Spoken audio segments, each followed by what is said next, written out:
ओम नमो भगवते वासुदेवाय। ओम नमो भगवते वासुदेवाय। ओम नमो भगवते वासुदेवाय।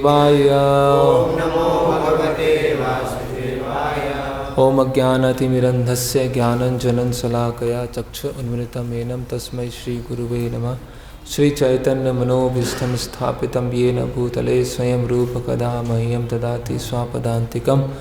वन्देऽहं श्रीगुरो श्रीयुतपदकमलं श्रीगुरून् वैष्णवांश्च श्रीरूपं साग्रजातं सहगणरघुनाथान्वितं सजीवं साद्वैतं सावधूतं परिजनसहितं कृष्णचैतन्यदेवं श्रीराधाकृष्णपादान् सहगणललिता श्रीविशाखान्वितांश्च। नमः ओं विष्णुपादाय कृष्णपृष्ठाय भूतले श्रीमते भक्तिवेदान्तस्वामिति नामिने। नमस्ते सारस्वते देवे गौरवाणी प्रचारणे निर्विशेष शून्यवादी पाश्चात्य देशे तारणे। जय श्री कृष्ण चैतन्य प्रभु नित्यानंद श्री अद्वैत गदाधर शिवासादि गौर भक्तवृंद। हरे कृष्णा कृष्णा कृष्णा हरे हरे, हरे राम राम राम हरे हरे। रामाय रामभद्राय रामचंद्राय वेदसे रघुनाथाय नाथाय सीताय पते नमः। हरे कृष्णा। तो 2 दिन से हम भगवान श्री रामचंद्र की कथाओं पर चर्चा कर रहे हैं, उनके जो दिव्य गुण हैं और उनकी लीलाओं से जो हम शिक्षा प्राप्त कर सकते हैं। तो ये जो अभी हम लीला की चर्चा कर रहे हैं उसको हम अलग अलग इस तरह से समझ सकते हैं, क्योंकि भगवान को जो देवी देवताओं ने जो प्रार्थना की थी और देवी देवताओं ने जो शरणागति ली थी उसको पूरा भी करना है, उसके लिए वन जाना आवश्यक है। और अगर हम भगवान और भगवान के भक्तों के परिप्रेक्ष्य में देखें तो भगवान के भक्त किस तरह से भगवान से प्रेम करते हैं, है ना, वियोग में प्रेम करते हैं, लव इन सेपरेशन। तो उसको प्रकट करने के लिए भगवान इस तरह से पास टाइम कर रहे हैं कि दशरथ महाराज हैं, माताएं हैं और अयोध्यावासी हैं, किस तरह से भगवान से दूर रहने के कारण कितने अधिक वो दुखी होते हैं, इसको प्रदर्शित किया जाता है। और तीसरा स्तर हम ये समझ सकते हैं कि किस तरह से जो नैतिक नियम होते हैं, किस तरह से भगवान रामचंद्र मर्यादा पुरुषोत्तम राम है। मर्यादा पुरुषोत्तम मतलब सभी तरह के जो भूमिकाएं हैं किस तरह से धर्म के अनुसार निभाना है ना। किस तरह से एक आदर्श पुत्र का रोल उन्होंने निभाया अभी इस समय जो चल रहा है। और जैसे प्रजा एक अपने आप को एक पुत्र का क्या अधिकार होना चाहिए उस तरह से न देखते हुए, राजा का क्या आदेश है उस तरह से देखते हुए उन्होंने अपने कर्तव्य का पालन किया। तो पहला है पूरा एक बड़े स्तर पर देखा जाए तो देवी देवताओं की इच्छाओं को पूरा करना है, इसीलिए उनको वनवास जाना है। दूसरा है अपने भक्तों की भक्ति को और तीव्र करना है। जैसे कि अगर जंगल में आग लगती है और उसमें तेज़ तूफान आता है, तेज़ आंधी आती है, तो जंगल की आग क्या होती है, वो और तेज़ बढ़ जाती है ना। तो उनके जो भक्त हैं उनकी तीव्रता और बढ़ जाए, वो दूसरा स्तर है। और तीसरा स्तर है कि मर्यादा पुरुषोत्तम भगवान श्री राम किस तरह से सांसारिक जो संबंध होते हैं उनको धर्म के अनुसार पालन करना चाहिए, ये तीसरा स्तर है। तो पिछले सत्र में हमने चर्चा किया था, उसको थोड़ा सा रिवाइज करते हुए हम आगे बढ़ेंगे। तो दशरथ महाराज सुमंत्र को भेजते हैं भगवान राम के कक्ष में कि आप उनको यहाँ पर लेके आइए, है ना, कि उनको वन में जाना है या वन में नहीं जाना है उस पर विचार न करते हुए अभी मैं तुरंत उनको देखना चाहता हूँ, तुरंत उनके दर्शन करना चाहता हूँ। तो जो सुमंत्र हैं वो भगवान राम के जो निजी महल है उसमें जाते हैं, उनके कक्ष में जाते हैं। और वाल्मीकि मुनि बहुत विस्तार से भगवान राम का जो पैलेस है, महल है, उसका वर्णन कर रहे हैं। और वहाँ पर उनका जो प्रिय हाथी है, उनका जो मंत्री हैं, वो सब उस महल में उपस्थित हैं। भगवान एक जो गोल्ड स्वर्ण से बना हुआ एक बिस्तर है, उस पर विश्राम कर रहे हैं और सीता माता वहाँ पर उनको चामर धुला रही हैं। तो सुमंत्र जो है भगवान राम के कक्ष के बाहर खड़े होते हैं और आज्ञा मांगते हैं कि दशरथ महाराज का वो संदेश लेके आए हैं। और इस तो भगवान राम है लक्ष्मण जी के साथ जाने की तैयारी करते हैं, रथ पर आरूढ़ होते हैं और फिर अयोध्या से निकलते हुए चलते जाते हैं। तो वहाँ पर सारे अयोध्यावासी होते हैं, वो बहुत प्रसन्न चित्र मुद्रा में होते हैं, है ना। जैसे उत्सव है, ये तो महोत्सव होने वाला है बहुत, है ना। देखा जाए तो पूरे वर्ष का सबसे बड़ा महोत्सव होने जा रहा है। तो सभी अयोध्यावासी बहुत प्रसन्न होते हैं और भगवान जो एक राजसी पूरा ठाट बाट होता है, उनमें एक श्वेत रंग का छत्र है और जो पादुकाएं पहने हुई हैं वो भी बहुत ही सुंदर रत्नों से बनी हुई हैं, है ना। और आसपास उनके जो सैनिक चल रहे हैं, जैसे एक राजा अपने कक्ष से बाहर निकलता है, उस तरह से भगवान राम भी अपने कक्ष से बाहर निकलते हैं। फिर भगवान राम दशरथ महाराज के कक्ष में प्रवेश करते हैं और वहाँ पर दशरथ महाराज की स्थिति को देखते हैं कि बहुत ही वो निराशाहीन और आशाहीन स्थिति में वो लेटे हुए हैं और उनके मुख से केवल एक ही शब्द निकल रहा है, राम राम राम राम। इस तरह से केवल उनसे वही शब्द निकल रहा है। तो और वो कुछ उसके अलावा कुछ बोल नहीं पा रहे, उनकी जो वाणी है पूरी लड़खड़ा रही है। तो भगवान राम चिंतन करते हैं कि क्या हुआ है। तो भगवान राम सबसे पहले ये प्रश्न पूछते हैं कि मैंने ऐसा कुछ गलत कार्य किया है या मैंने कुछ आज्ञा की अवहेलना की है जिसके कारण मेरे पिता है मुझसे बात नहीं कर रहे हैं, या जो राजा है मुझसे बात नहीं कर रहे हैं, है ना। और वो अपनी माता कैकेयी को बोलते हैं कि आपको पता होगा कारण क्या है, तो कृपया करके आप मुझे बता सकते हैं कि मैंने ऐसी कौन सी आज्ञा का पालन नहीं किया है या मैंने ऐसी कौन सी गलती किया है जिससे मेरे पिता मुझसे वार्तालाप नहीं कर रहे हैं। तो भगवान राम के हम व्यवहार में देख सकते हैं कि वो स्वयं अपने ऊपर वो लेके आते हैं कि मैंने क्या गलती की है ना। तो भगवान जैसे विनम्रता एक गुण है, तो भगवान में जो विनम्रता है वो सबसे हाईएस्ट है। जो भी गुण है किसी जीव में या किसी भक्त में कुछ भी गुण आते हैं, वो उन गुणों की जो पराकाष्ठा है वो भगवान में होती है। अगर किसी में चीट करने का गुण है तो भगवान में जो चीट करने का गुण होगा वो पूरा पराकाष्ठा पे होगा, है ना। अगर भगवान में करुणा करने का गुण है, भक्तों में अगर करुणा करने का गुण है तो भगवान में जो करुणा करने का गुण होगा वो पूरा पराकाष्ठा पे होगा। उसी तरह से जो भगवान की विनम्रता है वो सबसे हाईएस्ट होगी। तो भगवान खुद को बोल रहे हैं कि मुझसे ऐसी क्या गलती हुई है। तो जो कैकेयी हैं बहुत ही कटु वचनों में, बहुत ही कठोर वचनों में बोलती हैं कि तुमने कोई ऐसा अपराध नहीं किया है ना। बस ये क्या है, अपना बात को बोलने के लिए हिचकिचा रहे हैं, है ना, ये संकोच कर रहे हैं, है ना। तो कुछ मैंने 2 वरदान मांगे थे और 2 वरदान मैंने उनसे मांग लिए हैं, तो अभी वो कुछ बोल नहीं पा रहे हैं। तो भगवान राम क्या बोलते हैं, तद्ब्रूहि वचनम देवी राज्ञो यद अवीक्षतम करिष्ये प्रतिज्ञाचा रामा दुर्ना अभिभाषते।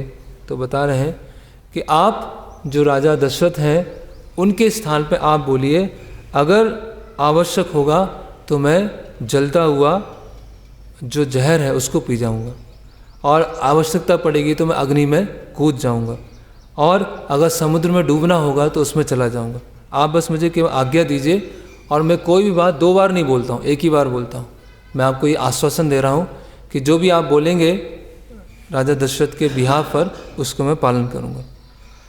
तो यहाँ पर वाल्मीकि मुनि लिखते हैं कि केवल जो पिता के वचन है उसको पालन करने के लिए नहीं, भगवान राम ने खुद भी जब ऐसा आश्वासन दिया कि कैसा भी होगा, कुछ भी कार्य करना होगा उसके लिए मैं तैयार हूँ, तो उसको भी पालन करने के लिए भगवान राम ने वनवास जाना स्वीकार किया।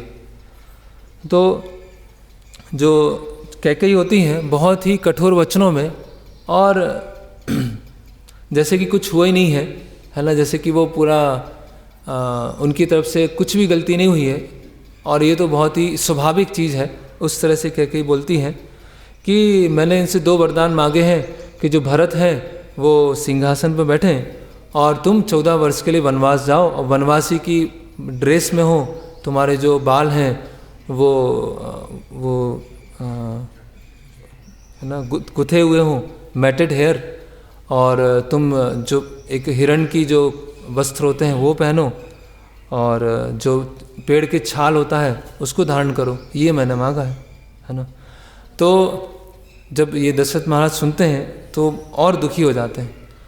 तो वहाँ पर भगवान राम देखते हैं कि अभी जो ये परिस्थिति बनी है इसको कैसे और न बिगड़े, इस परिस्थिति को और सुधारा जाए, इसीलिए भगवान राम क्या करते हैं, बाहर से बहुत एकदम धीर रहते हैं, है ना, और अंदर से क्या हो जाते हैं, विचारशील हो जाते हैं कि ऐसी स्थिति बनी है, अभी ये स्थिति जो कैकेयी के हृदय में इतना जो ऐसा वरदान मांगा है, जो ऐसा मतलब उनके मन में विचार आया है, जहर जैसा आया है, उसको कैसे कम किया जाए, ना कि खुद भड़के जाए, है ना। तो अगर हम खुद भड़क जाएंगे तो वो जो स्थिति है वो और ज़्यादा तनाव में हो जाएगी, और ज़्यादा टेंस हो जाएगी, तो स्थिति क्या होगी, और बिगड़ जाएगी। तो भगवान राम क्या हो जाते हैं, बहुत विचारवान हो जाते हैं और विचार करने लगते हैं। और भगवान राम बोलते हैं कि माता कैकेयी से बोलते हैं कि आपने तो मुझे कभी अपना पुत्र समझा ही नहीं। तो कैकेयी सोचते हैं कि हाँ अभी इनको क्या आ गया है, गुस्सा आ गया है ना, इसीलिए ऐसी बात कर रहे हैं। तो कैकेयी माता से बोलते हैं कि आपने तो पुत्र समझा ही नहीं मुझे। तो कैकेयी ने क्या हुआ। तो भगवान राम बोलते हैं कि अगर आपने मुझे पुत्र समझा होता तो आप ही मुझे डायरेक्ट बोल सकती थी, वरदान मांगने की क्या ज़रूरत थी। आपने वरदान मांगे हैं तो वरदान तो वो एक तरह से निरर्थक हो जाएगा, व्यर्थ हो जाएगा। तो आपको तो इतना अधिकार बनता है कि आप मुझे डायरेक्ट बोल देते। इतना कुछ आपको पिता को बोलना, पिता से बुलवाना, फिर मुझे बोलना, ये सब करने की आवश्यकता नहीं थी। अगर आप बोल देते तो मैं तुरंत जाने के लिए तैयार हो जाता। तो जब कैकेयी ये सुनती हैं तो एकदम से वो एकदम आश्चर्यचकित हो जाती कि ये क्या हो गया, ये तो बिल्कुल अनअपेक्षित है। ऐसा सुनना कि अगर कोई किसी के प्रति अन्याय कर रहा है ना, वो दिख रहा है, सबको दिख रहा है वो कि अन्याय कर रहा है, लेकिन फिर भी उस व्यक्ति के बारे में भला सोचना, फिर भी वो जो व्यक्ति हैं वो कैसे ठीक हो जाए, उसके लिए क्या चाहिए, बहुत अधिक निस्वार्थता चाहिए, उसके लिए बहुत ज़्यादा सेल्फ लेसनेस चाहिए, है ना। बिल्कुल स्वार्थता नहीं होना चाहिए कि जो भगवान राम समझ रहे हैं कि ये जो पूरा मेरे जो पिता हैं, अयोध्या के राजा हैं, उनकी स्थिति करने वाले ये हैं, और उनके लिए वो इस तरह से वचन बोल रहे हैं। तो मतलब कितना चरित्र की कितने अधिक महानता चाहिए। तो कैकेयी एकदम से आश्चर्यचकित हो जाती है। और भगवान राम बोलते हैं, अनुक्तापि अत्र भवता भवत्या वचनान्तहं वने वदस्यामि विघ्ने वर्षाणि इतर चतुर्दशा। तो बोलते हैं कि ये मैं वचनों को पालन करने के लिए मैं जाऊंगा, और अब मुझे अपने पिता से भी आज्ञा लेने की आवश्यकता नहीं है, या उस चीज़ को कन्फर्म करें कि यही वचन मांगे गए थे, वो मुझे अपने पिता से भी पूछने की आज्ञा नहीं है। अभी मैंने सुन लिया है और मैं जाने को तैयार। इस तरह से भगवान बोलते हैं। और भगवान राम दशरथ महाराज कैकेयी उनके चरण स्पर्श करते हैं और कक्ष से चले जाते हैं, और उनके चेहरे पर बिल्कुल भी लेश मात्र भी ऐसा नहीं होता है कि वो दुखी हो गए, परेशान हो गए, है ना। तो ये जैसे हमने लास्ट टाइम भी डिस्कस किया था कि अगर भक्तों के लिए क्या होती है, विपत्ति भी संपत्ति बन जाती है। भागवतम में एक श्लोक आता है 11वें स्कंद में, जब भगवान बताते हैं कि अगर कोई साधक है और वो भगवान की कृपा को अपने जीवन में हर पक्ष में देखता है, हर कदम पर देखता है, उसमें आता है हर कदम पर देखता है, तो उसके लिए जो संपत्ति होती, उसके लिए जो विपत्ति होती है, वो ही उसकी संपत्ति बन जाती है ना। तो भगवान राम तनिक भी वहाँ विचलित नहीं हुए, है ना, धीरोदात्त, बिल्कुल भी विचलित, पीसफुल है, एकदम शांत है। तो किसी के जीवन में अगर ऐसी, है ना, वो नाइंसाफ़ी हो जाए, अन्याय हो जाए, तो बिल्कुल वो तो प्रोटेस्ट करने लगेगा, है ना। वो बहुत सारी ऐसी बातें करने लगेगा कि मेरे साथ ऐसा क्यों हुआ, मैं ही मिला था क्या, मेरे अधिकारों पे क्यों अतिक्रमण किया गया, मुझे ऐसा होना चाहिए था। वो इतना आर्ग्यूमेंट, काउंटर आर्ग्यूमेंट, इतने सारी चीज़ें होंगी और उसकी वजह से क्या होगा, बात और अधिक बिगड़ जाएगी। तो भगवान राम है ना, तो ये इस चीज़ को स्थापित कर रहे हैं, कितने डिटैच्ड हैं वो, है ना। लोग संपत्तियों के लिए लड़ जाते हैं, आश्रम के लिए साम्राज्य के लिए लड़ जाते हैं, पोस्ट के लिए लड़ जाते हैं, पोजीशन के लिए लड़ जाते हैं, लेकिन भगवान क्या है, राजा का पद, साम्राज्य सबको छोड़ दिया, सबको छोड़ दिया, है ना। जितनी भी लड़ाइयाँ होती हैं, वर्ल्ड वॉर 1 हुआ, वर्ल्ड वॉर 2 हुआ, क्यों हुआ, अपने साम्राज्य का विस्तार करने के लिए। जितने भी बड़े बड़े युद्ध हुए हैं, उस युद्ध का एक कारण है कि सम्राट कौन बनेगा, राजा कौन बनेगा, किसकी सीमाएं कितनी अधिक होगी। और यहाँ पर भगवान राम पूरी तरह से निरासक्त होकर वो यहाँ से जा रहे हैं। और फिर जब बाहर जाते हैं तो उनके राज्याभिषेक के लिए जितनी भी सामग्री वहाँ रखी होती है, उसको वो देखते भी नहीं है, उसकी तरफ नज़र भी नहीं डालते हैं, है ना। और बाहर निकलते हैं तो जो वो रत्नों की पादुका पहन के आए थे, वो भी पादुका उन्होंने धारण नहीं किया। और अब जो उनके साथ सेवक थे, जो उनका छत्र लेके चल रहे थे, बोल रहे थे अब इस छत्र की आवश्यकता नहीं है, अभी आप जाइए। और वो बिना पादुका पहने रथ में बैठ जाते हैं जाने के लिए। तो अभी से किसी भी तरह का राजसी सम्मान कुछ भी वो स्वीकार नहीं करेंगे, अभी से वो पालन करने के लिए तैयार। तो हम देख सकते हैं कि कितना अधिक है ना, कौन उनको ऑब्जेक्ट करने वाला है ना। कोई अगर राजसी थोड़ा सा उन्होंने वैभव स्वीकार भी कर लिया तो कौन उनसे बोलेगा, कोई नहीं बोलेगा। लेकिन अपने वचन के, अपनी बात के इतने पक्के हैं, इतना कि जो कहा है अब वो करेंगे, है ना। तो ये कैकेयी के कक्ष में जब ये सब चल रहा था, है ना, तो ये धीरे धीरे बात सब अयोध्या में कई जगह फैलना चालू हो गया। तो अभी भगवान राम जो है कौशल्या माता के कक्ष में जाते हैं, और कौशल्या माता जो है पूरी रात्रि भर उनके कक्ष में जो महाविष्णु उनकी वर्शिप कर रहे हैं, है ना। इसलिए वर्शिप कर रहे हैं कि आगे चल के जो अगले दिन जो उत्सव होने वाला है उसमें किसी भी तरह का विघ्न ना आए, कोई अपशकुन ना आए, कोई गलत स्पिरिट जो है ना, वो घेर ना कर ले। तो इसीलिए वो भगवान विष्णु से प्रार्थना कर रहे हैं। तो जैसे ही भगवान राम आते हैं तो कौशल्या माता बोलती हैं, सा चिरस्य आत्मच दृष्टवा, कि इतने समय के बाद मैंने तुम्हें देखा, इतने समय के बाद। तो वाल्मीकि मुनि लिखते हैं कि अभी इतना समय तो कुछ हुआ ही नहीं है कि चिरस्य, है ना, बहुत लंबे समय के बाद देखा है, थोड़ा रात्रि पहले ही देखा था, कुछ घंटे पहले ही देखा था। तो वाल्मीकि मुनि यहाँ बता रहे हैं कि जिस तरह से पहले दशरथ महाराज का वात्सल्य प्रेम दिखाया, उस तरह से कौशल्या माता का वात्सल्य प्रेम कैसा है वो अभी यहाँ पर वर्णन किया जाएगा। तो एक सेकंड भी, एक थोड़ा क्षण भी भगवान के महान भक्तों के लिए क्या होता है, बहुत बड़ा हो जाता है। भगवान से दूर रहना या भगवान के भक्तों से दूर रहना वो बहुत बहुत बड़ा कष्ट का कारण बनता है। ओके, तो कौशल्या माता उनको, भगवान राम को बोलते हैं कि आप बैठिए, है ना। और भगवान राम अपने मधुर वचनों में वो बताते हैं और बताने आए थे, है ना, कि ऐसा है और मैं ये करने जा रहा हूँ।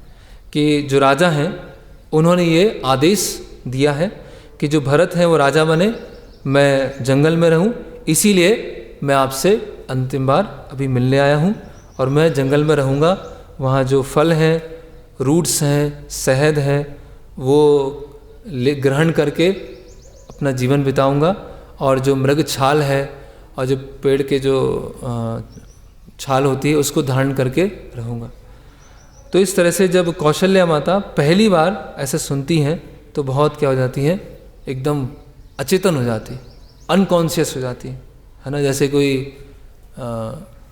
एकदम बहुत ऐसे ही समाचार सुना और उसके बाद क्या हो जाता है, व्यक्ति एकदम से बहुत परेशान हो जाता है ना। तो ये जो कोई भौतिक जगत में माता या पुत्र का संवाद नहीं चल रहा है, ये भगवान के महान भक्त हैं कौशल्या माता, उनका भगवान राम के साथ ये बातचीत चल रही है। तो बोलती है कि इससे अच्छा ये होगा कि मैं यम के वहाँ चला जाऊँ, मैं वहाँ चली जाऊँ यम के, है ना, कि एक गाय की जैसे स्थिति होती है जब उसका बछड़ा उससे छीन लिया जाता है, उसी तरह से मेरी स्थिति है, जैसे बछड़े को अगर छीन लिया हो गाय से, उस तरह से मेरी स्थिति है ना। और मेरा हृदय भी किस तरह से एक लोह से बना हुआ है, एक पत्थर से बना हुआ है, कि ये सुनने के बावजूद भी मेरा जो हृदय है उसके टुकड़े नहीं हुए। इस तरह से कौशल्या माता बोलती। अनुव्रजस्यामि वनम त्वय्या गाओ सुदर्बला वत्सम इवा अनुकांक्षया। तो कौशल्या माता बोलती हैं कि जिस तरह से एक वृद्ध गाय, है ना, एक लाचार और कमज़ोर गाय अपने बछड़े के पीछे पीछे पीछे जाती है, उसी तरह से मैं भी तुम्हारे पीछे पीछे वन के लिए जाऊंगा। तो वाल्मीकि मुनि यहाँ पर लिख रहे हैं कि जब कौशल्या माता को सबसे पहले ये बात बताई गई तो उससे वो प्रभावित हुई और उन्होंने ये विचार किया कि मैं राम के साथ में जाऊंगी। लेकिन दशरथ महाराज उनको रोकने का प्रयास कर रहे थे कि रुक जाओ, लेकिन कौशल्या माता ने कहा कि ठीक है, यह आज्ञा है, मैं तुम्हारे साथ में चलूंगी। तो इतना बात होती है। इसके बाद होता है लक्ष्मण जी वहाँ पर आते हैं और लक्ष्मण जी बहुत एकदम क्रोध में, एकदम गुस्से में बोलते हैं कि ये सब गलत हुआ है ना, ये अन्याय है और अन्याय के विरुद्ध आवाज़ उठनी चाहिए, है ना। जहाँ भी अन्याय किया जाएगा, जहाँ भी गलत कार्य होगा, हम चुपचाप नहीं बैठ सकते, है ना। और आपका राजा बनना आपका, है ना, अधिकार है, बर्थ राइट है, जन्म सिद्ध अधिकार है आपका, है ना। और जो राजा है वो सही मानसिक अवस्था में नहीं है ना। और हाँ, बता रहे हैं कि उन्होंने अपनी पत्नी के जो मधुर मधुर वचन है उसमें, उसके वश में आकर ऐसा कार्य किया। तो ऐसे राजा की बात को क्या सुनना, ऐसे राजा की बात का सुनना, आज्ञा पालन करना, ये थोड़ी धर्म कहलाता है। धर्म कहलाता है कि अपना जो अधिकार है उसको पूरा करना। तो मैं खड़ा हूँ यहाँ पर, है ना, मैं अब इस परिस्थिति को ठीक करूँगा। और अगर लाखों लोग भी मेरे सामने आ जाएं तो उन सबको, है ना, अपने धनुष बाण से राख में मिला दूंगा मैं। इस तरह से लक्ष्मण जी पूरा गुस्सा हो जाते हैं। दीप्तिम अग्नि अरण्यम वा यदि रामा प्रवक्ष्येत प्रविष्टम तत्र माम देवी तम पूर्वम अवधार्यम। तो लक्ष्मण जी कौशल्या माता से बोलते हैं कि ये निर्भर नहीं करता है कि राम वनवास में जा रहे हैं या राम अग्नि में जा रहे हैं, सबसे पहले लक्ष्मण जाएंगे। अगर मैं जाऊंगा, अगर वो जंगल जा रहे हैं तो मैं आगे रहूँगा, और अगर अग्नि में प्रवेश कर रहे हैं तो पहले मैं प्रवेश करूँगा। इस तरह से बोलते। तो वाल्मीकि मुनि बताते हैं कि जब भगवान राम वनवास के लिए जाते हैं तो अयोध्या से लेकर चित्रकूट तक लक्ष्मण जी आगे होते हैं, फिर सीता देवी होती हैं, फिर भगवान राम होते हैं।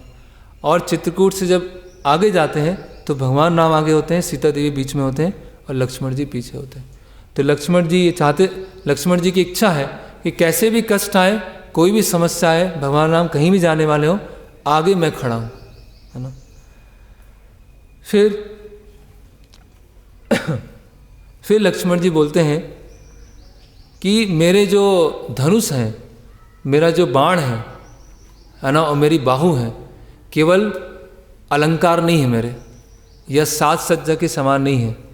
जब काम आएगा तो मेरे धनुष बाण भी बोलेंगे, मेरी बाहुएं बोलेंगी। तो अभी मैं सभी इन सबको, जिसने भी ये षड्यंत्र किया है, उन सबको मैं खत्म कर दूंगा। तो फिर कौशल्या माता बोलती हैं कि एक पुत्र का जितना कर्तव्य पिता की आज्ञा का पालन करना होता है, उतना ही कर्तव्य माता की आज्ञा का पालन करना होता है। तो तुमको दोनों की आज्ञा मानना चाहिए, ऐसा नहीं केवल पिता की आज्ञा मानना है, माता की आज्ञा नहीं मानना है ना। तो इसीलिए ये, है ना, इसीलिए संभव नहीं है कि तुम मेरी आज्ञा नहीं मानो, केवल पिता की आज्ञा मानो, है ना।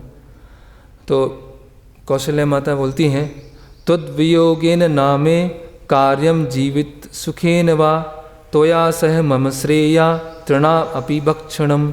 कि अगर तुम यहाँ पर नहीं हो तो जीवन का कोई अर्थ ही नहीं, है ना।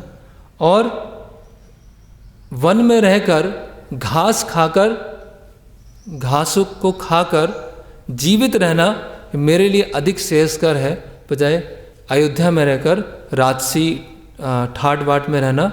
वो मेरे लिए बहुत पीड़ादायक है, क्योंकि तुम यहाँ पर उपस्थित नहीं हो।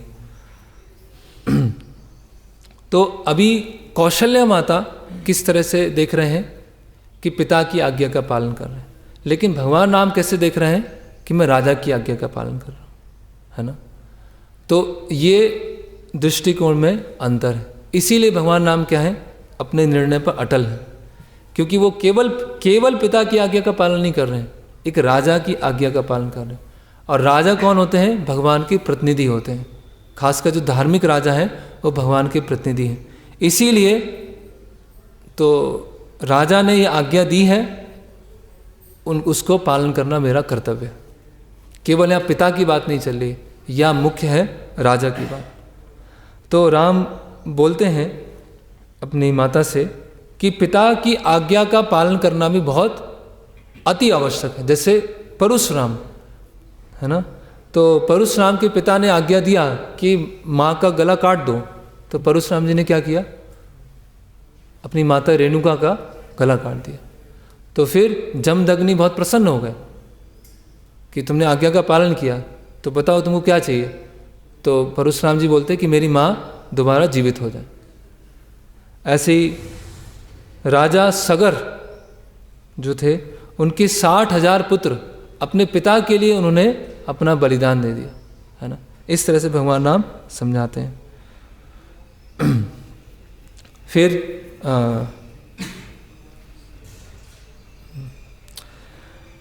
भगवान राम लक्ष्मण जी से बोलते हैं ओके, कि मैं जानता हूँ कि तुम्हारे अंदर कितना बल है और मेरे प्रति कितना प्रेम है, लेकिन इस समय पिता की आज्ञा का पालन करना हम सब के लिए हितकारी है, पूरी अयोध्या के लिए हितकारी है ना। और कौशल्या माता से फिर बोलते हैं कि आप भी दशरथ महाराज की आज्ञा का पालन कीजिए। और ये कुछ समय के लिए है, 14 वर्ष तो क्या है, कुछ समय में निकल जाएंगे और मैं तुरंत यहाँ पे वापस आ जाऊँगा। तो 14 वर्ष तो ऐसे कोई बहुत बड़ी बात नहीं है, आपको इतना चिंता करने की आवश्यकता नहीं है ना। तो कौशल्या माता बोलती है। अब इसमें हम ये देखते हैं कि एक भक्त का कैसा वो होता है, किस तरह से उनकी चेतना होती है। तो कौशल्या माता बोलती हैं कि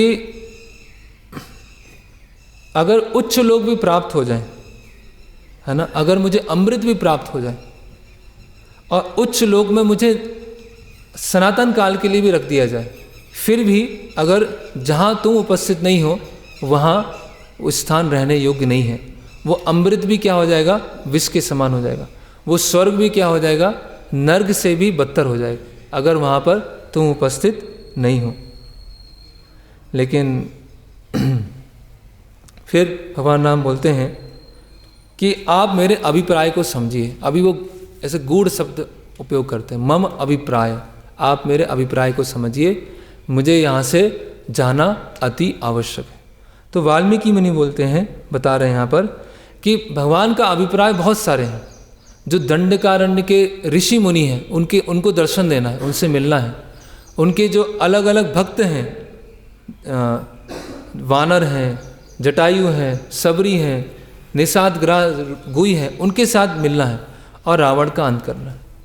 तो एक ही कार्य से बहुत सारे अलग अलग कार्य संपन्न होने वाले। तो आप मेरे अभिप्राय को समझो, है ना। मम त्वा अभिप्राय, भगवान बोलते हैं कि आप केवल ऐसा मत सोचो कि मेरे ऊपर अन्याय किया जा रहा है, इसके पीछे बहुत बड़ा अभिप्राय है, इसको आप समझिए, है ना। फिर आगे फिर लक्ष्मण जी बोलते हैं कि ऐसा तो मैं अपनी आँखों के सामने होते नहीं देखूँगा, है ना, और तुरंत ही ये वचन वापस ले लिए जाएं। तो भगवान राम अडिग हैं। भगवान बोलते हैं कि देखो ये सब अचानक क्यों हुआ, है ना। अगर हम प्रश्न करेंगे, उत्तर जानेंगे, प्रश्न करेंगे, उत्तर जानेंगे, और ये नहीं समझेंगे कि हमें राजा की आज्ञा का पालन करना है ना। तो ये दैव के कारण हुआ, ये डेस्टिनी के कारण हुआ। तो तुमको इतनी चिंता करने की आवश्यकता नहीं है, मैंने उस दैव को स्वीकार कर लिया है ना। तत्तेनुकंपा सुसुमिक मानो भुंजान एवात्म कृतम विपाकम हितवाग वपुर्भि विद्धन नमस्ते जीवेत यो मुक्ति पदेसा दायका, है ना। तो इस तरह से लक्ष्मण जी को वो समझाते हैं, है ना। और लक्ष्मण जी को समझाते हैं कि ये पैशन के कारण या अपनी पत्नी के मधुर वचन सुनकर उनके वश में आकर ऐसा नहीं किया है, ये आउट ऑफ ऑब्लिगेशन किया है। ऑब्लिगेशन क्या बोलेंगे? ऑब्लिगेशन,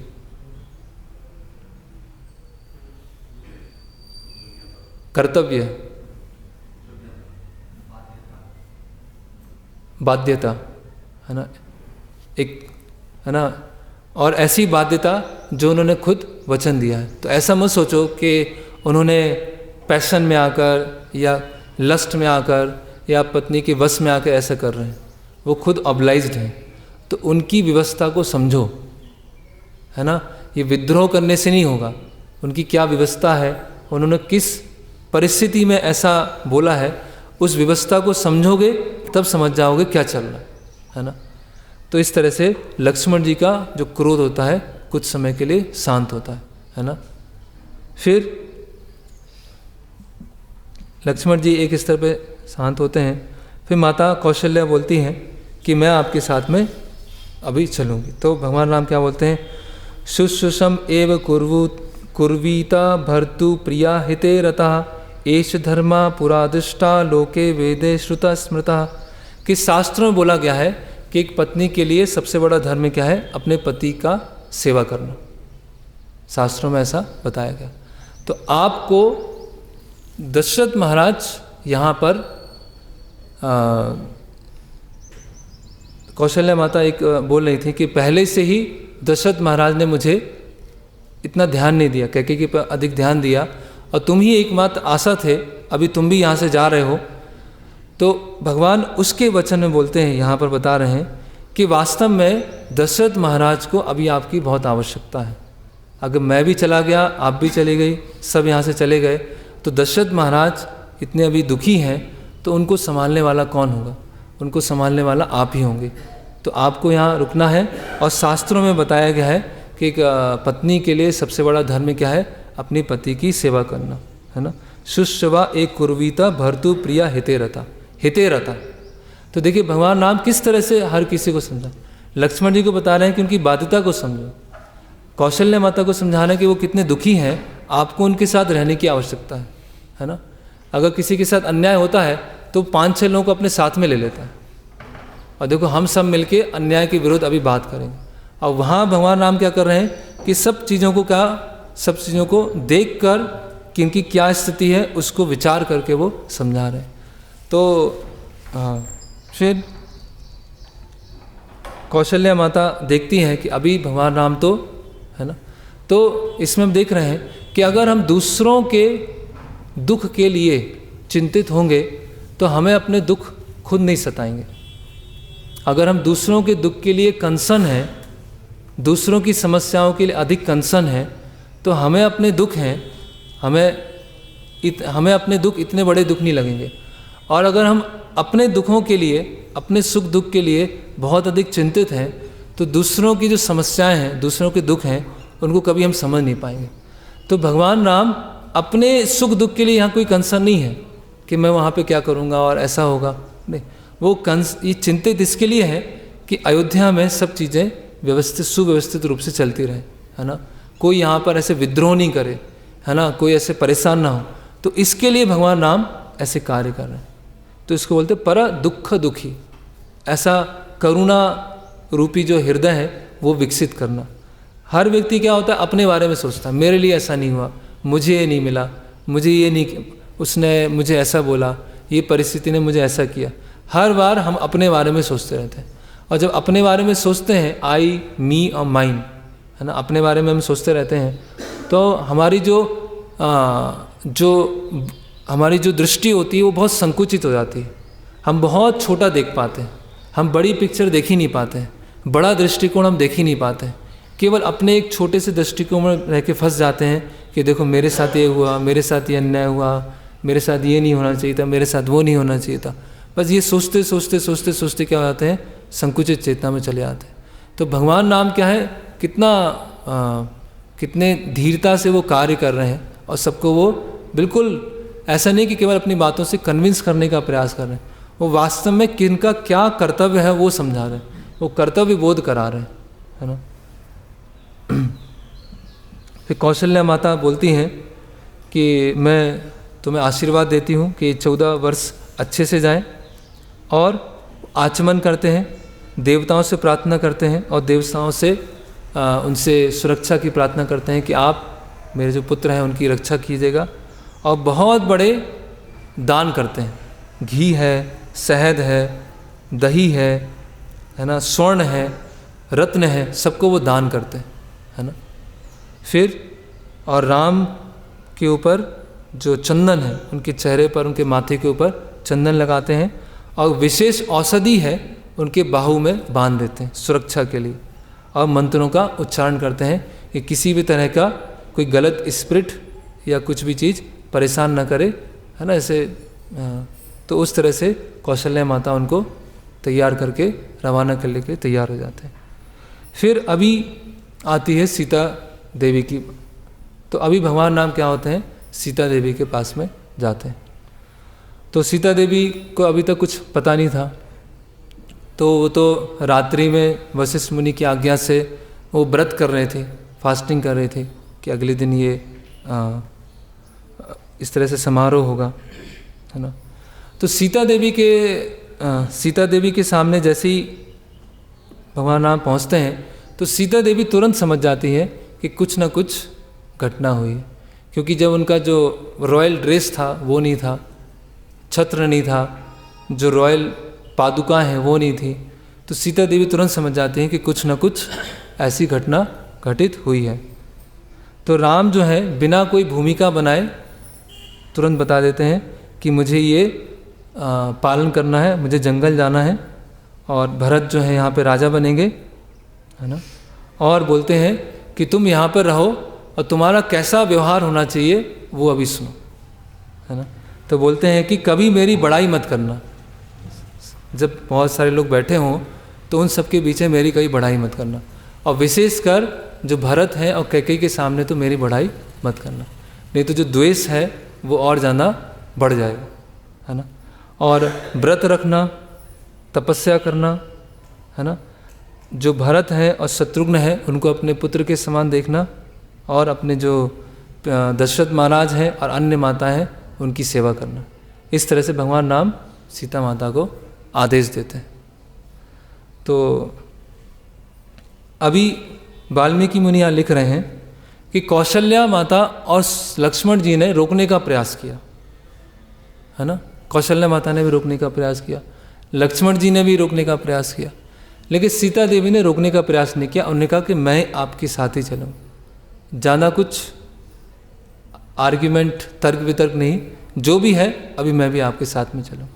उन्होंने कोई रोकने का प्रयास नहीं किया कि आप अयोध्या में रहना है, रानी बनने वाली है ना, अयोध्या की रानी बनने वाली हैं, तो लेकिन उन्होंने कोई किसी तरह का प्रतिकार नहीं किया। तो यहाँ पर अभी जो रामायण है उसके एक्चुअली उस जो वाल्मीकि मुनि ने जो रचना की है उसके 3 नाम हैं, एक रामायण, एक सीतायम चरितम और एक पौलत्सम वधम। ये 3 नाम है इस महाकाव्य के। रामायण मतलब भगवान राम की यात्रा, जर्नी ऑफ लॉर्ड राम, उसको बोलते हैं रामायण।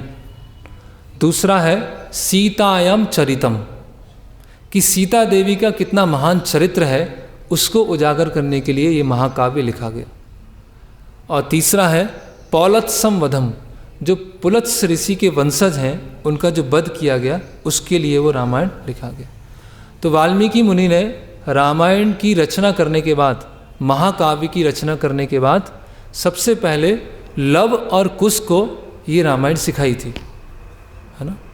और लव और कुश ने जब रामायण सीखी थी तो सबसे पहले इसका जो पाठ किया था, उच्चारण किया था, वो अयोध्या वासियों के सामने किया था। तो लव कुश ने जब सबसे पहले अयोध्या वासियों के सामने ये इसका उच्चारण किया था, तो वो सुनने के बाद अयोध्या वासियों को ये साक्षात्कार हुआ कि सीता देवी का चरित्र इतना महान है और हमने कितनी बड़ी गलती किया कि उनके ऊपर हमने शंका किया। तो रामायण का जो गुह्य उद्देश्य है वो भगवान राम का गुणगान करना नहीं है, उनका गुह्य उद्देश्य है सीता माता की जो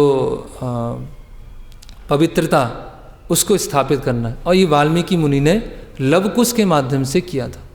तो यहाँ पर जो अभी संवाद होगा सीता माता भगवान राम का, उसको हम दो स्तर पे समझ सकते हैं।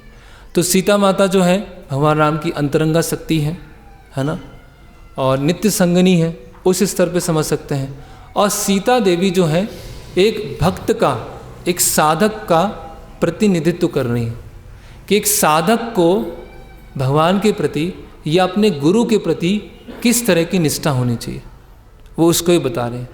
तो सीता देवी महान जो अंतरंगा शक्ति है, जो भगवान की नित्य संगनी है, वो भगवान राम के साथ कैसे व्यवहार कर रही हैं, और एक भक्त को अपने गुरु के प्रति या भगवान के प्रति कितना निष्ठावान होना चाहिए वो ही बता रहे हैं। तो सीता देवी बोलती हैं, क्रोध में बोलती हैं, थोड़ा सा गुस्से में बोलती हैं। जब भगवान ऐसे इस तरह से आदेश देते हैं कि आपको ये कार्य करना है यहाँ के, तो थोड़ा सा गुस्से में बोलती हैं। ना पिता ना आत्मजो ना आत्मा ना माता ना सखी जना इता प्रेता च नारीणाम पतिर एको गति सदा।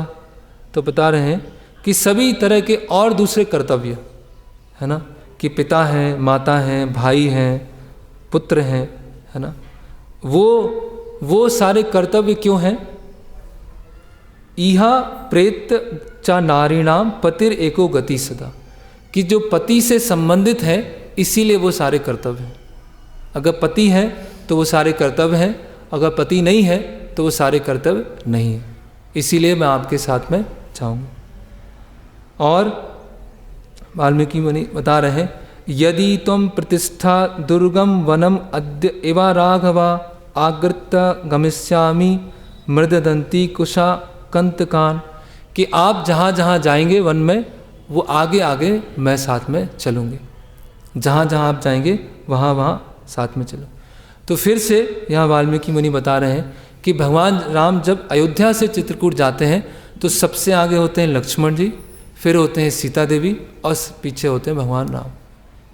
भगवान राम ने लक्ष्मण जी और सीता माता दोनों का इच्छा को पूरा करने के लिए वो, और जब दंडकारण्य वन आता है, जब वहाँ बहुत सारे राक्षस हैं, है ना, तब भगवान आगे होते हैं, सीता देवी बीच में होते हैं और लक्ष्मण जी पीछे होते हैं।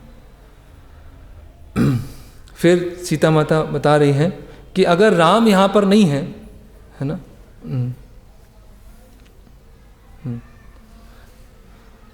फल मूल आसन नित्यम भविष्यामि ना संशया, कि मैं फूल पर, फल पर, कंद पर जीवित जी लूँगी, मुझे कोई समस्या नहीं है, है ना। और 10,000 साल के लिए स्वर्ग में रहना वो अधिक वो मुझे वांछनीय नहीं है जितना आपके साथ मुझे जंगल में रहना है। और बहुत लंबा इसमें संवाद चलता है। तो भगवान बोलते हैं कि तुमको पता नहीं जंगल क्या होता है, कभी तुमने जंगल देखा नहीं है, और जंगल में क्या क्या चीज़ें होती हैं वो पता नहीं है। वहाँ जंगली जानवर होते हैं, भालू होते हैं, शेर होते हैं, चीते होते हैं, है ना, और वहाँ के जो रास्ते होते हैं बहुत उबड़ खाबड़ होते हैं, वहाँ बहुत सारे कांटे होते हैं, है ना, और बहुत भूख प्यास, सर्दी गर्मी, कोई स्थान नहीं है, इतने सारे कष्ट होते हैं वहाँ पर। तो वहाँ पे तुम कैसे रह पाओगे, है ना। और बहुत सारे अलग अलग अनुष्ठान करने होते हैं, उसके लिए सामग्री इकट्ठी करनी होती है, उसके लिए बहुत ज़्यादा परिश्रम होता है ना। तो अभी तक जो राजमहलों के सुख में जो रहने रहा है, तो कैसे जंगल के इतने कष्ट में रह पाएंगे। तो सीता देवी बोलती हैं कि जब मेरा विवाह हुआ था तो मेरे पिता ने कहा था कि तुम अपने जो पति हैं भगवान राम की हमेशा छाया बन के रहना, जहाँ जहाँ राम जाएंगे वहाँ वहाँ तुम जाना। और एक ज्योतिष ने भी ऐसा कहा था कि कुछ समय के लिए तुम्हें जंगल में रहना पड़ेगा, कुछ समय के लिए तुम्हें जंगल में रहना होगा, है ना। और मैं गंगा जी का भी दर्शन करना चाहती हूँ, है ना। वहाँ भी जहाँ के जो ऋषि मुनि हैं उनके दर्शन करके उनसे उपदेश लेना, वो भी मैं चाहती हूँ। तो ये तो बहुत अच्छा ही है, सभी तरह से अच्छा है कि जो पिता ने बोला था वो भी आज्ञा पालन हो रही है, जो पति के साथ में रहना है वो भी हो रहा है, ऋषि मुनियों के दर्शन भी हो रहे हैं, गंगा देवी के भी दर्शन हो रहे हैं, उनसे आज्ञा का, उनसे जो उपदेश सुनना है वो भी हो रहा है। तो मेरा तो सभी जगह से कल्याण है, मेरा तो सभी अच्छा है। तो ये सब दुख तो कुछ है ही नहीं है, तो है ना। तो भगवान राम फिर नकार देते हैं कि नहीं, फिर भी मैं तुमको साथ में नहीं ले जाऊँगा, है ना। तो सीता देवी अभी, है ना, थोड़ा सा कठोर शब्द में बोलती है ना। तो वो कठोर शब्द इसीलिए बोले हैं कि भगवान राम स्वीकार कर लें, है ना। कभी कभी ऐसे बाहर से कठोर शब्द बोले जाते हैं, लेकिन अंदर से क्या होती है कि उसको स्वीकार कर लिया जाए। तो वो बोलती हैं क्या आप इतने भी सक्षम नहीं है कि एक स्त्री की सुरक्षा कर सकें? किस बात के छत्री हैं आप, किस बात के राजा कि एक स्त्री की भी सुरक्षा नहीं कर सकते जंगल में, शेर से, चीतों से, इनसे रक्षा नहीं कर सकते, तो क्या आप राजा है ना। तो भगवान राम समझ जाते हैं कि ये तो पूरा हट करके बैठे, ये तो जाना ही चाहती। तो वास्तव में वो इससे बोल रही है, लेकिन अंदर क्या है वो जाना चाहती। वो बोलती हैं कि जो घास है वो एक मखमल की तरह हो जाएगी, जो वहाँ की धूल है वो एक चंदन की तरह हो जाएगी, है ना। और पत्ते हैं, फल हैं, कंद मूल हैं, वो सब एक अमृत के तुल्य हो जाएंगे।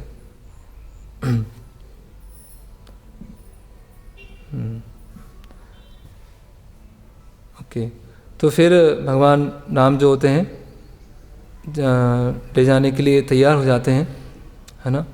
और भगवान राम बोलते हैं देव गंधर्व गोलोकान ब्रह्मलोकान तथा परम प्राप्नुवन्ति महात्मानो माता पितृ परायण। तो देख, ये अभी यहाँ से हम समझ सकते हैं कि जो धार्मिक पिता की आज्ञा का पालन करते हैं उनको देवलोक या गंधर्व लोक या गोलोक प्राप्त होता है।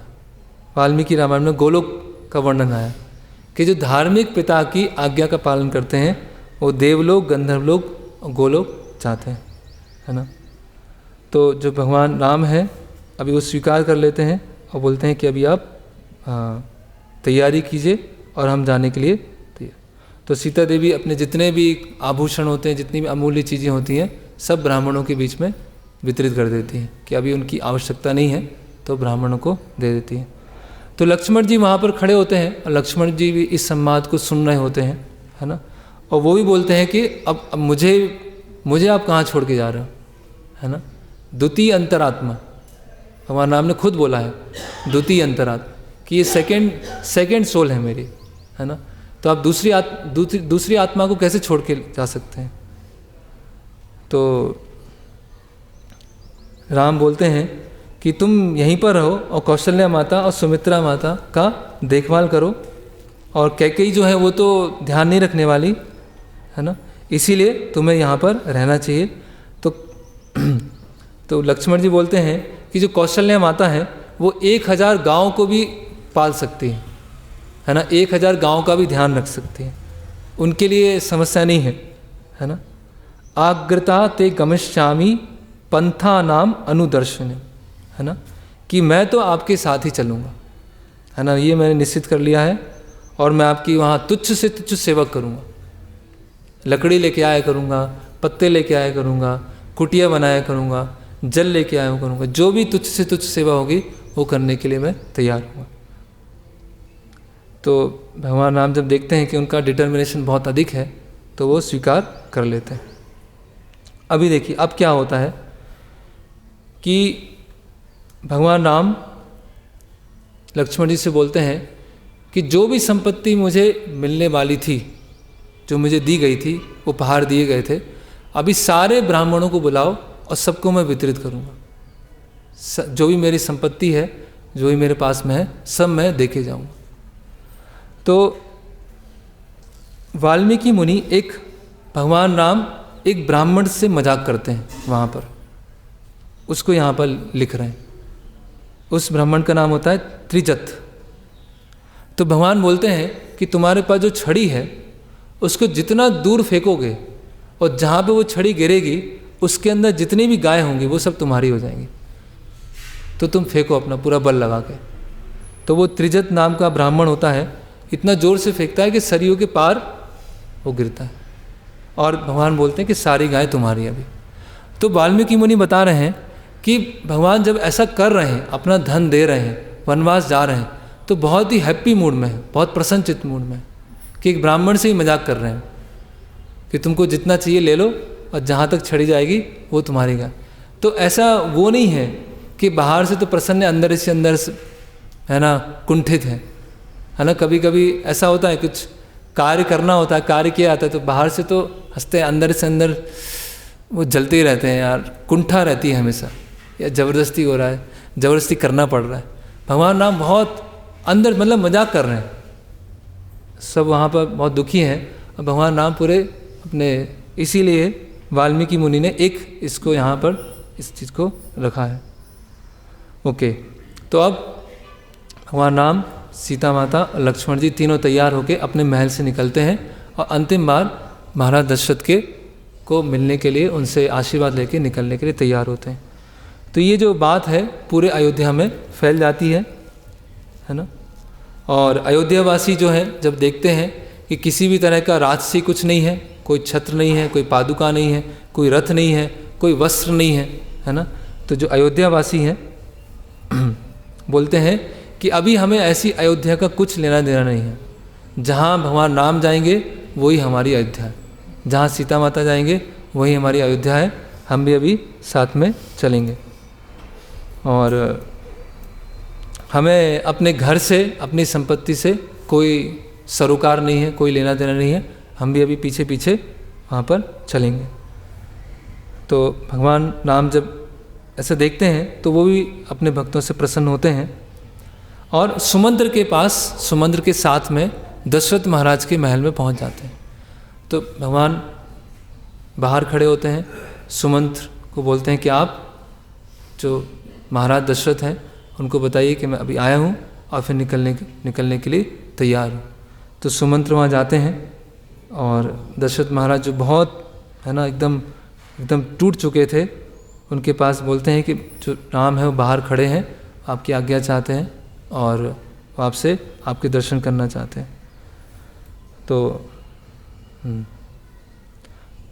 वहाँ पर जो दशरथ महाराज हैं बहुत विलाप कर रहे हैं, बहुत रो रहे हैं, और उन्होंने राम लक्ष्मण को पकड़ लिया और बोले तुम्हें अभी आप कहीं नहीं जाएंगे, आप यहीं बैठे रहोगे, है ना, और आप तो विद्रोह कर दो, मुझसे युद्ध करो आप, और विद्रोह करके राज्य को छीन लो।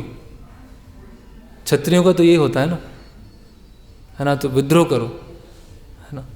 तो भगवान बोलते हैं कि अभी हम दंडक बन जाने की तैयारी कर रहे हैं, और मैंने बहुत प्रयास किया सीता और लक्ष्मण को रोकने का, लेकिन वो माने नहीं, इसीलिए वो भी मेरे साथ में जा रहे हैं, आप मुझे आज्ञा दीजिए, अभी मैं निकल रहा हूँ, है ना।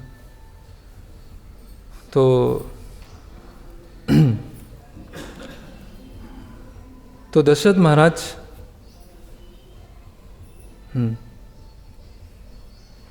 वहाँ बोलते हैं कि कम से कम एक दिन के लिए यहाँ रुक जाओ, जो भी मैं तुमको राजोचित व्यवहार करना चाहता था एक दिन के लिए रुक जाओ। तो भगवान बोलते हैं मैं अभी तुरंत जा रहा हूँ यहाँ से, तुरंत यहाँ पर नहीं रुक सकता, है ना। तो दशरथ महाराज बोले कि एक रात्रि, एक दिन, बस मैं तुम्हें एक दिन और एक रात्रि देख लूँ, उसके बाद यहाँ से चले आना। तो भगवान राम समझते हैं अगर जितना यहाँ पर रुकेंगे उतना कैकेयी का द्वेष बढ़ता जाएगा, और जितना कैकेयी का द्वेष बढ़ेगा उतना दशरथ महाराज और दुखी होंगे, इसीलिए मुझे तुरंत यहाँ से जाना चाहिए, है ना। अभी दशरथ महाराज खुद ही बोल रहे हैं एक दिन रुकने में क्या है। तो कभी कभी ऊपरी तौर से कठोर व्यवहार ऐसा प्रतीत हो सकता है, भगवान राम एक दिन भी रुकने के लिए तैयार नहीं है, लेकिन वो देख रहे हैं कि जितना समय रुकेंगे उतनी परिस्थिति और क्या होंगी, तनावपूर्ण हो जाएंगी, है ना, उतनी स्थिति क्या हो जाएगी और चिंता युक्त हो जाएगी, इसीलिए मुझे तुरंत यहाँ से जाना चाहिए। तो सुमंत्र होते हैं, अभी उनसे रुका नहीं जाता है। सुमंत्र कौन है? मंत्री हैं और संजय जैसे हैं, जैसे संजय थे, है ना, सूत पुत्र, है ना, जो रथ चलाने वाले। तो सुमंत्र बोलते हैं कि बहुत डांटते हुए कैकेयी को बोलते हैं कि तुमको स्थिति तुम्हें नहीं दिख रही, तुम अपने पति की हत्या करने वाली हो, तुमको कुछ दिख नहीं रहा है यहाँ पर, है ना। और इक्ष्वाकु वंश का ये ट्रेडिशन रहा है कि सबसे बड़ा पुत्र जो है बैठता है, ठीक है भरत को तुमको राजा बनाना बनाओ, कोई समस्या नहीं, लेकिन राम को तो यहाँ रहने दो ना, ये दूसरा वरदान मांगने की क्या आवश्यकता है ना। और जैसे तुम्हारी माँ ने किया था तुम्हारे पिता के लिए, वैसे ही तुम कर रहे हो। तो जो कैकेयी की माँ है उन्होंने भी उनके पति के लिए इस तरह से किया था, है ना, कि कैकेयी के जो पिता थे उनको एक वरदान था कि वो पक्षियों की भी भाषा समझ सकते हैं, जो कीड़े मकोड़े हैं उनकी भाषा समझ सकते हैं। तो एक बार कैकेयी के जो पिता थे वो ऐसे हंस रहे थे, तो बहुत सारी चींटियाँ वहाँ पे चल रही थी। तो कैकेयी की माता पूछती हैं कि आप किस लिए हंस रहे हैं? तो बोलते हैं कि ये जो चींटियाँ आपस में बात कर रही हैं उसको सुन के मैं हंस रहा हूँ। बोले क्या बात कर रहे हैं? बोले वो तो मैं नहीं बताऊँगा, अगर मैंने बताया तो उसमें मेरी मृत्यु हो जाएगी, ऐसा वरदान था कि आप किसी को बता नहीं सकते हैं। तो कैकेयी की माता बोलती कोई बात नहीं, आप मुझे बताओ, लेकिन मुझे जानना है, उत्सुकता मुझे जानना है। तो जैसे तुम्हारी माँ ने किया वैसे तुम कर रही हो, है ना। और सुमंत बहुत ऐसे एकदम अच्छे से डांटते हैं। तो वो तो दशरथ महाराज बोलते हैं कि ठीक है अभी तुमको जाना है, अभी निश्चित कर चुके हो, तो अयोध्या का जितना धन है, जितना कोष है, जितने हाथी हैं, जितने घोड़े हैं, सब कुछ तुम्हारे साथ जंगल जाएगा, सब तुम्हारे साथ जंगल जाएगा, और तुम जंगल में आराम से रहना 14 वर्ष, और सब तुम्हारी सेवा के लिए सब कुछ रहेगा। तो कैकेयी बोलती हैं कि जब सब कुछ चला जाएगा तो भरत किस पर राज्य करेगा? तो सब भेज रहे हैं, सारी संपत्ति, घोड़े, हाथी, तो ये अभी आप इसके अधिकारी नहीं हो, आप इसको नहीं भेज सकते हो, आप इसके अधिकार आप नहीं रखते हैं। तो सुमंत जब सुनते हैं तो सबको गुस्सा आ रहा होता है ना, कि इतना क्रूर, इतना कठोर हृदय। फिर कैकेयी उदाहरण देती हैं, शास्त्र से उदाहरण दे रही हैं। क्या दे रही हैं कि आपके वंशज में ही जो सगर राजा थे उन्होंने अपने पुत्र को भेज दिया था, असमंजस को भेज दिया था, और आप नहीं भेज पा रहे हो, आप इतने दुर्बल हो, इतने आसक्त हो। महाराज सगर ने भेजा था। तो वहाँ पर एक ऋषि होते हैं सिद्धार्थ, बोलते सगर ने असमंजस को क्यों भेजा था? क्योंकि असमंजस जो था वो बहुत ही निर्दयी था। जो अयोध्या में अलग अलग नागरिक होते थे या पुत्र होते थे, उनको वो सरयू नदी में डुबा देता था। इसीलिए राजा सगर ने असमंजस को निकाल दिया था।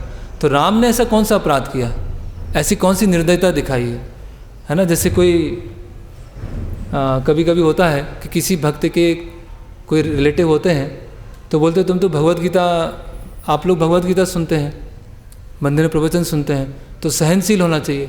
तो मैं कुछ भी बोलता रहा हूँ, तुमको सहनशील होना है। तुम तो गीता सुने हो, तुम मंदिर जाते हो, तो मैं कुछ भी बोलता रहूँगा, तुमको सहनशील होना है।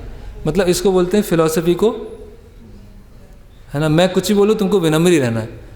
देखो शास्त्रों में बताया ना, पत्नी को ऐसा होना चाहिए। पति कुछ भी करे, है ना, मारे, कुछ भी करे, शराब पिए, चलेगा, लेकिन शास्त्रों में लिखा है पत्नी को ऐसा होना चाहिए, तुम ऐसे क्यों नहीं हो? तो ये इसको बोलते हैं अर्ध कुकुट। तो कैकेयी भी कुछ इस तरह से कर रही हैं। फिर तो दशरथ जो हैं कैकेयी को डांटते हैं, और राम बोलते हैं कि अभी आपको शोक करने की आवश्यकता नहीं है, जो भी वनवास के वस्त्र हैं वो आप लेके आ जाइए, है ना। तो कैकेयी तुरंत वनवास के वस्त्र लेके अपने हाथ में लेके आ जाती हैं। तो वृक्ष की छाल होती है ना, अलग अलग इसमें बताया है। तो जो भगवान राम और लक्ष्मण वनवास के वस्त्र में आ जाते हैं। और जो कैकेयी जो है सीता माता को भी वनवास के वस्त्र देती है। तो सीता देवी बोलती हैं कि मुझे तो पता नहीं कि कैसे इसको धारण किया जाता है। तो भगवान राम क्या होते हैं, जो उन्होंने वस्त्र पहने थे उनके ऊपर वो उनको ऐसे उन जो वस्त्र होते हैं उनको रखते हैं। तो जब ये दृश्य देखते हैं वहाँ जो सुमंत्र हैं तो बोलते हैं कि है ना, अब कैकेयी को अब तो बुद्धि आ जाना चाहिए, इतना निर्दयी कोई कैसे हो सकता है ना। तो जो वशिष्ठ मुनि गुस्सा होते हैं, बोलते हैं कि सीता देवी इन वस्त्रों में नहीं जाएंगे। वो उनको उनके लिए वचन ही मांगा है, वचन तुमने मांगा है राम के लिए, तो वो पूरे रॉयल ड्रेस में जाना चाहिए। जैसे वो महल में रहती हैं उसी ड्रेस में, उन्हीं आभूषणों में उनको जाना है।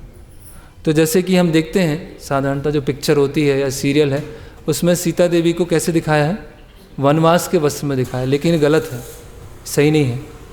वो जैसे राजमहल में जिन वस्त्रों में थी उन्हीं वस्त्रों में जंगल में थी, और वही वो आभूषण पहने थे, है ना।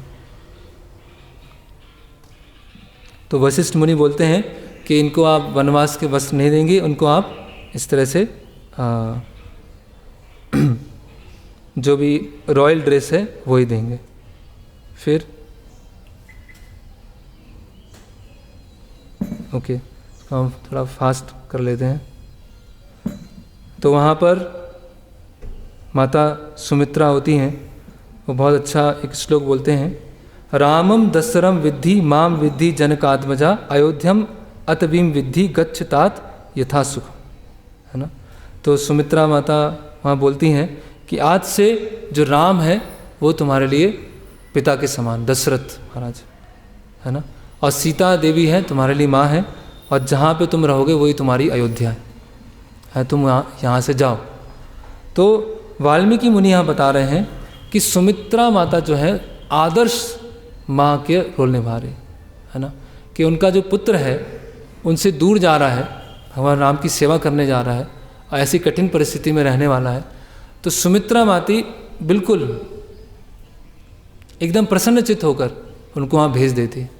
तो इससे शिक्षा लेनी चाहिए जो माता हैं, अगर उनके कोई पुत्र हैं, है ना, कोई अगर भक्ति में ऐसे आगे जाना चाहते हैं, तो उनको तो ये उदाहरण देखकर, है ना, कि किसी भी तरह का वो नहीं है, किसी भी तरह की खिन्नता नहीं है, या किसी भी तरह का उनको मन में ऐसा नहीं है ना, या रोकने का प्रयास करना है, वो उनको जाने देते हैं।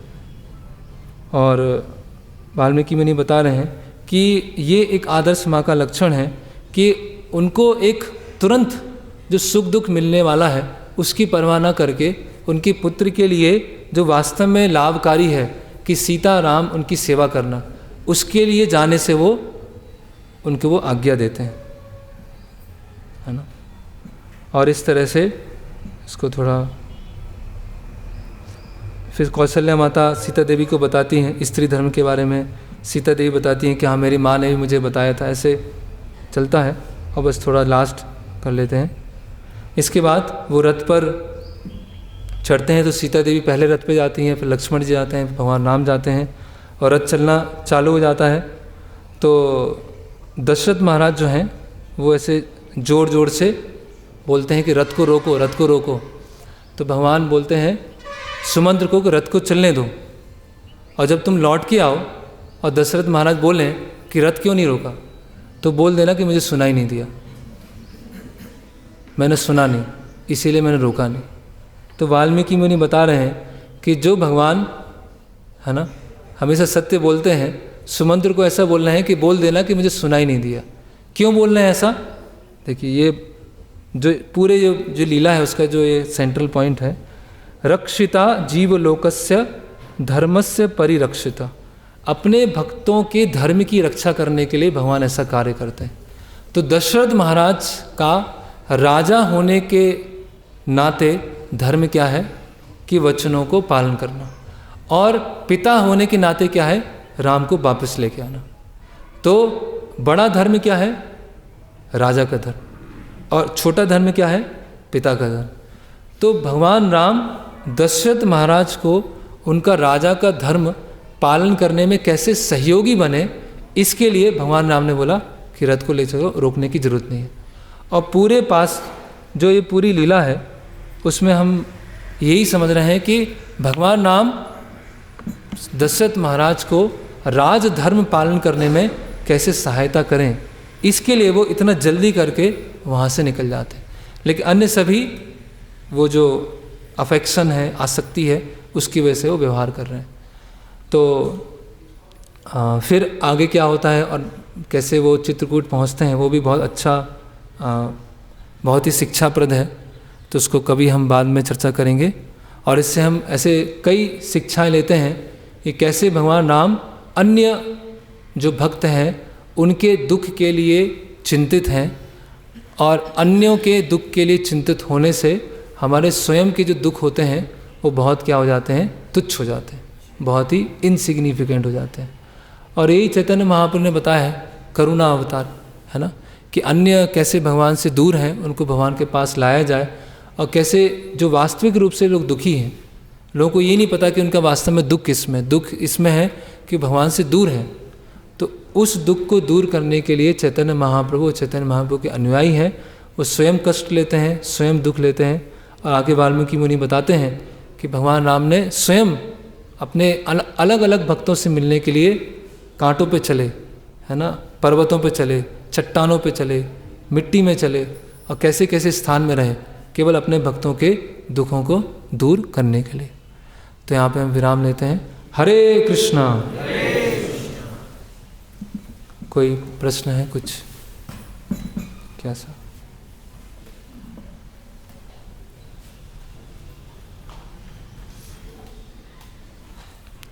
ओके, हरे कृष्णा।